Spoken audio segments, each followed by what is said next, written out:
Smart and legal guidance. Download the application now. नमस्कार दोस्तों, आज इस वीडियो के अंदर मैं आपको बताने वाला हूं सुप्रीम कोर्ट ऑफ इंडिया के अंदर सभी के सभी लॉ ग्रेजुएट्स के लिए एक फ्रेशर्स की अपनी जॉब अपडेट आ चुकी है। और सबसे जरूरी बात यह है कि अगर आप अपना फाइनल ईयर के अंदर लॉ की पढ़ाई कर रहे हो, वो सारे लोग भी अप्लाई कर सकते हैं। महीने की अगर मैं सैलरी की बात करूं, 80,000 रुपए आपको सैलरी के रूप में दिए जाएंगे। और ये एक तरह की कॉन्ट्रेक्चुअल जॉब है, केवल 12 महीने तक के लिए आप अपना काम कर सकते हो एज अ लॉ क्लर्क के तौर पे या रिसर्च असिस्टेंट के तौर पे। तो ये दोनों नाम से इनको पहचाना जाता है, तो ये चीज का आपको ध्यान रखना है। और यहाँ पे एज लिमिट की मैं बात करूं तो कोई भी बच्चा अपना 20 साल की उम्र का होगा मिनिमम, मैक्सिमम 32 साल से नीचे की उम्र के अगर आप होंगे, 32 साल से कम उम्र के आप होंगे तो आप एलिजिबल हो। तो सुप्रीम कोर्ट ऑफ इंडिया के अंदर लॉ क्लर्क या फिर इसको हम रिसर्च असिस्टेंट के तौर पे भी बोलते हैं, आप अप्लाई कर सकते हो। आपने अपनी एलएलबी जो है हिंदी में करी हो तो भी एलिजिबल हो, इंग्लिश में करी हो तो भी एलिजिबल हो। आपका एग्जाम होगा 3 पार्ट्स के अंदर एग्जाम होगा, पार्ट 1, पार्ट 2, पार्ट 3।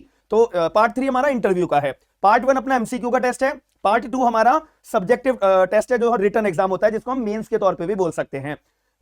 इन तीनों स्टेजेस में आपके जितने मार्क्स आएंगे उनके बेसिस पे मेरिट लिस्ट निकलेगी, फिर बच्चा सेलेक्ट होगा या नहीं होगा ये देखा जाएगा। अब आपके दिमाग में क्वेश्चन आएगा कि सर सिलेबस क्या है, लास्ट डेट क्या है और एलिजिबिलिटी क्राइटेरिया जो फाइनल ईयर वालों के लिए बोल रहे हो। तो फाइनल ईयर वाला बच्चा जो है एलिजिबल तो है, लेकिन याद रखिएगा जब तक उसको जैसे कि मान लेते हैं मैं फाइनल ईयर में पढ़ता हूं, मैंने फॉर्म भर दिया, मैंने पेपर 1 दे दिया, पार्ट 1, पार्ट 2 पेपर क्लियर कर लिया, इंटरव्यू क्लियर कर लिया, मेरिट लिस्ट में नाम आ गया। अब जब मेरी ज्वाइनिंग होगी, उनको मेरे को दिखाना पड़ेगा कि मैंने ज्वाइनिंग के टाइम पे मेरी डिग्री पूरी हो चुकी है। याद रखना मेरी बात, ये फर्क है इस बात का। तो सारी बाकी जो हम फर्दर जानकारी है मैं आपको ऑफिशियल अपडेट से बताऊंगा, मुझे अप्लाई कैसे करना है उसके बारे में बताऊंगा। तो यहाँ पे हम अगर मैं मुद्दे की बात करूं तो ये हमारी ऑफिशियल नोटिफिकेशन है जो कि 24 जनवरी को अपनी रिलीज करी गई है। और रिपब्लिक डे के अंदर यहाँ पे एक बहुत बढ़िया मौका है, और इसी बात के लिए मैं आप लोगों को happy Republic day all of you. And सभी लोग आज के अपने शुभ दिन के ऊपर मैं सभी लोगों के लिए ब्लेसिंग्स अपना आपको मैं देना चाहूंगा कि आप सभी लोग जो लाइफ में अचीव करना चाहते हो, एक अच्छे वकील बनना चाहते हो, एक जुडिशरी का एग्जाम क्रैक करना चाहते हो, विचेवर कोई भी स्टेट का, या पब्लिक प्रोसिक्यूटर बनना चाहते हो, तो आपकी जो विश है वो पूरी हो जाए। मैं आप लोगों के लिए चीज के लिए आज के दिन ब्लेसिंग्स मैं आप लोगों के लिए देना चाहता हूं। साथ अब हम मुद्दे की तरफ आते हैं। यहां पर हमारे से 2024 और 2025 के बैच के लिए अपनी नोटिफिकेशन ऑफिशियल बिल्कुल लेटेस्ट रिलीज हुई है। यहां पे मैं आपको मुद्दे की बात बताने पे ज्यादा फोकस करूंगा, इधर उधर बातों की बजाय।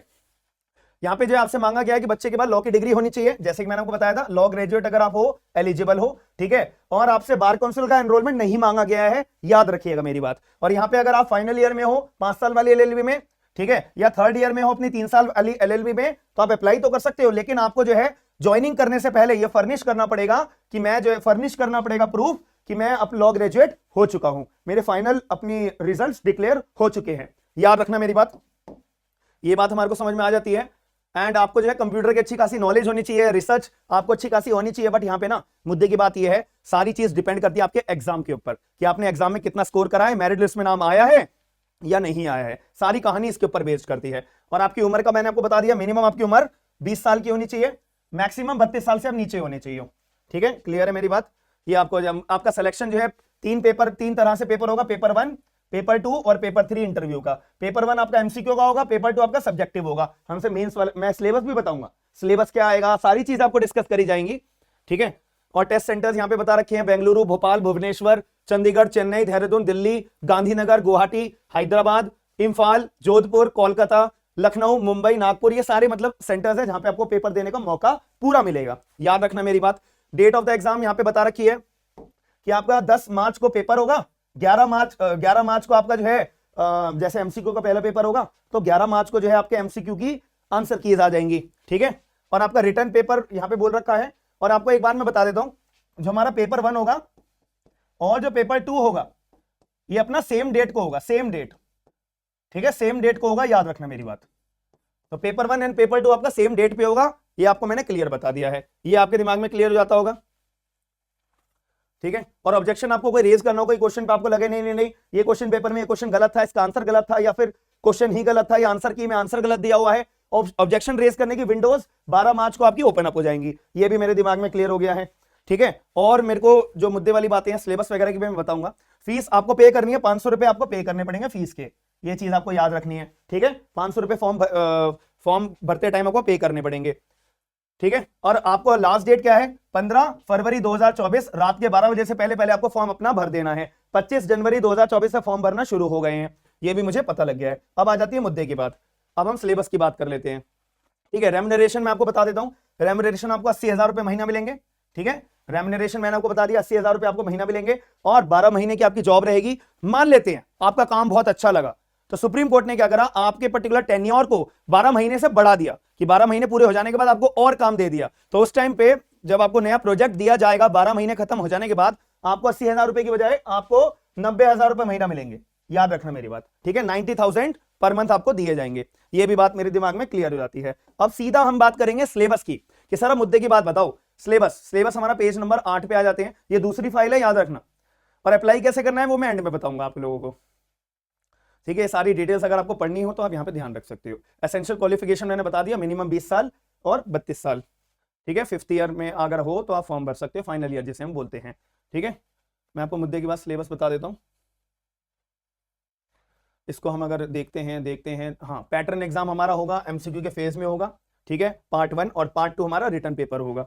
ठीक है, ये टेस्ट के सेंटर्स होंगे। हाँ, ये रहा हमारा फॉर्मेट ऑफ द एग्जाम। देखो भाई, पेपर 1 हमारा जो है एमसीक्यू का होगा, 100 क्वेश्चंस आएंगे। ठीक है, 100 क्वेश्चंस आएंगे और 100 नंबर का पेपर होगा। उन क्वेश्चंस को सॉल्व करने के लिए मुझे 2.5 घंटे मिलेंगे। ठीक है, 2.5 घंटे मिलेंगे। अब जो ये पेपर 1 है ये पार्ट्स के अंदर डिवाइड करा हुआ है। पहले पार्ट में मेरे को कॉम्प्रिहेंशन दिया जाएगा, मेरे को कॉम्प्रिहेंशन पढ़ना पड़ेगा और उससे रिलेटेड जो मुझसे क्वेश्चन पूछे गए एमसीक्यू के फॉर्म में, मुझे उनका जवाब देना है। अब बाकी पार्ट बी में मुझसे ऑब्जेक्टिव टाइप एनालिटिकल क्वेश्चंस पूछे जाएंगे मेरी एबिलिटी को चेक करने के लिए, और कहां कहां पे मैं सही लॉ अप्लाई कर रहा हूं नहीं कर रहा हूं। कॉन्स्टिट्यूशन से क्वेश्चन आएंगे, सीआरपीसी, सीपीसी, आईपीसी, एविडेंस से क्वेश्चन आएंगे, कॉन्ट्रैक्ट से क्वेश्चन आएंगे। ये मेरा पार्ट 2 रहेगा।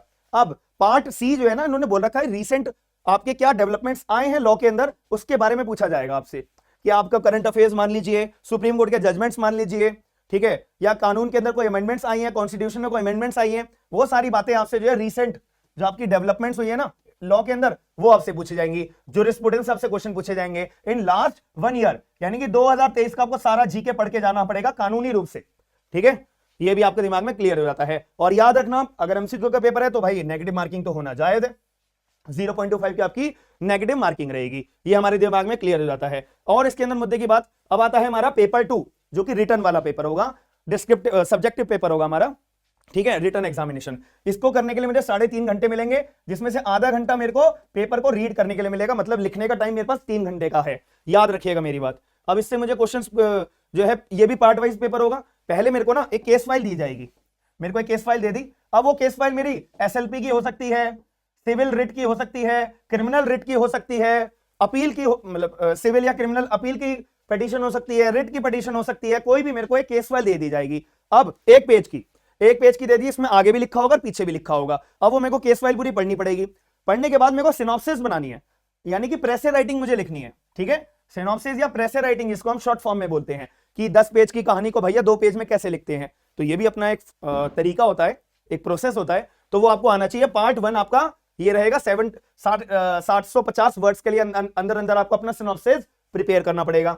चलो जी, ये मेरे दिमाग में क्लियर हो जाती है बात। ठीक है, फिर मुझसे अपना एबिलिटी चेक करने वाले क्वेश्चंस पूछे जाएंगे और लीगल इश्यूज मेरे से सामने प्रेजेंट करे जाएंगे, ये इसके बारे में पूछा जाएगा। कॉम्प्रिहेंसिव एनालिसिस जो हाई कोर्ट ने करी है ये मुझसे पूछा जाएगा। ठीक है, और कोई भी इम्पंज डिसीजंस लिए गए हैं वो पूछे, मतलब करंट अफेयर्स वगैरह, और सुप्रीम कोर्ट के बारे में आपको बताना पढ़ के जाना पड़ेगा अच्छे से। तो ये सारी क्वेश्चंस आपसे पूछे जाएंगे। ठीक है, और क्वेश्चन 2 आपका आएगा, ड्राफ्ट आपको प्रिपेयर करना है। ड्राफ्ट जो कि बहुत जरूरी है लाइफ के लिए, आप वकील हो तो भी जरूरी है, आप जज हो तो भी जरूरी है, या कोई भी लॉ के प्रोफेशन में हो, ड्राफ्ट बहुत ज्यादा जरूरी रोल प्ले करता है। ये मैं आपको बहुत बार अपनी वीडियोस में बता चुका हूं। ये आपको प्रिपेयर करना है कितने शब्द में, 500 से 750 वर्ड्स के अंदर, 2 स्लाइड्स ऑफ द पेपर के अंदर आपको प्रिपेयर करना है, 75 मार्क्स का होगा ये। ठीक है, फिर आपके एनालिटिकल क्वेश्चंस आएंगे। ठीक है, यही लॉ का पोर्शन जो हो गया, जो मैंने आपको बताया था, रिसेंट अपने डेवलपमेंट्स हो गए, सारी चीज आपसे ये पूछी जाएंगी। ये आपको हमें, और इंग्लिश का पोर्शन भी आपसे पूछा जा सकता है, सेंटेंस कंस्ट्रक्शन एंड ग्रामर। ठीक है, चलिए, ये था हमारा ओवरऑल अपना एग्जामिनेशन कब होगी मैंने वो बता दिया, सिलेबस क्या होगा, कब तक हम मुझे अप्लाई करना है, कितनी फीस रहेगी, कौन लोग अप्लाई कर सकते हैं, एज लिमिट क्या है, एंड हिंदी वाला, इंग्लिश वाला, सब लोग अप्लाई करो। सिलेबस ये है, ये सिलेबस आपको आना चाहिए। अब आती है मुद्दे की बात कि सर अब मेरे को ये बता दो कि मेरे को अप्लाई कहां पे जाके करना पड़ेगा। देखो सुप्रीम कोर्ट की ऑफिशियल वेबसाइट है, सुप्रीम कोर्ट की ऑफिशियल वेबसाइट ये रही, ठीक है, ये रही सुप्रीम कोर्ट की ऑफिशियल वेबसाइट। रिक्रूटमेंट का ये पेज हमारा यहाँ पे हैगा। तो यहाँ पे आपको जाना है, ये रिक्रूटमेंट के पेज के लिए सबसे ऊपर आपको ये ऑप्शन मेंशन होगा, ये वाला। इस पे अगर मैं क्लिक करता हूं तो मेरे को ये वाला पेज ओपन अप होके आ जाएगा, ठीक है, मेरे को ये वाला पेज ओपन अप होके आ जाएगा। ये रहा मेरा ऑफिशियल फॉर्म भरने का पेज है ये। अब यहाँ पे मेरे को पेज पे कहाँ पे क्लिक करना है। अगर आपको एडवर्टाइजमेंट, फुल एडवर्टाइजमेंट देखनी है, यहाँ पे क्लिक करो। अगर आपको सिलेबस वगैरह देखना है, यहाँ पे क्लिक करो। कितनी पेमेंट रहेगी, अगर कोई FAQ देखना है, यहाँ पे क्लिक करो।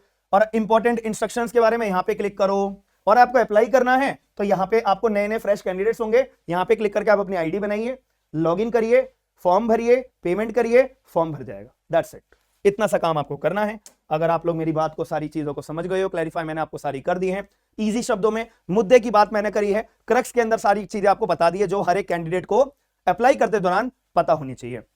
तो ये वीडियो मेरी यहीं तक थी। बाकी हमारा जो एप्लीकेशन है स्मार्ट एंड लीगल गाइडेंस के नाम से, जहां पर हम जुडिशरी की तैयारी करते हैं, अदर हमारे लॉ के एग्जाम्स की तैयारी करते हैं, तो वहां पे अभी करंटली हमारे CRPC का बैच रनिंग में है, IPC का बैच रनिंग में है, हरियाणा जुडिशरी का, लीगल GK का, करंट अफेयर्स का, सुप्रीम कोर्ट के जजमेंट्स का, हिस्ट्री ऑफ द हरियाणा का, Punjab and Haryana high court के पूरे का पूरा हिस्टोरिकल बैकग्राउंड का, और हिस्टोरिकल पोर्शन जो हमारा हरियाणा जुडिशरी के कंटेक्स्ट में जो भी कहानी है उसका बैच अभी हमारा रनिंग में है। और जिसको लीगल ड्राफ्ट चाहिए वो अवेलेबल है, AIB के आपको PYQs चाहिए वो अवेलेबल है। 50% डिस्काउंट आपको मिलेगा, केवल हरियाणा जुडिशरी का बैच है उस पर नहीं मिलेगा, उस पर अपना अलग डिस्काउंट है, तो वो आपको अलग से वहीं पे जब एप्लीकेशन डाउनलोड करोगे आप तो स्टोर के सेक्शन पे वो चीज आपको अवेलेबल हो जाएगी। और ये जो हमारा 50% ऑफ का जो ये ऑफर चल रहा है, ये केवल और केवल 27 जनवरी रात के 12 बजे तक ही ये वैलिड रहेगा, याद रखना। तो आप तक जब तक ये वीडियो पहुंचेगी, जल्दी से जल्दी एप्लीकेशन डाउनलोड करके ऑफर को अवेल जरूर करिएगा। बाकी मिलते हैं नेक्स्ट वीडियो के अंदर। वीडियो को लाइक जरूर करिएगा, चैनल को सब्सक्राइब जरूर करिएगा, और वीडियो को शेयर करके लोगों को अवेयर जरूर करिएगा। हम मिलते हैं नेक्स्ट वीडियो के अंदर। थैंक यू, धन्यवाद।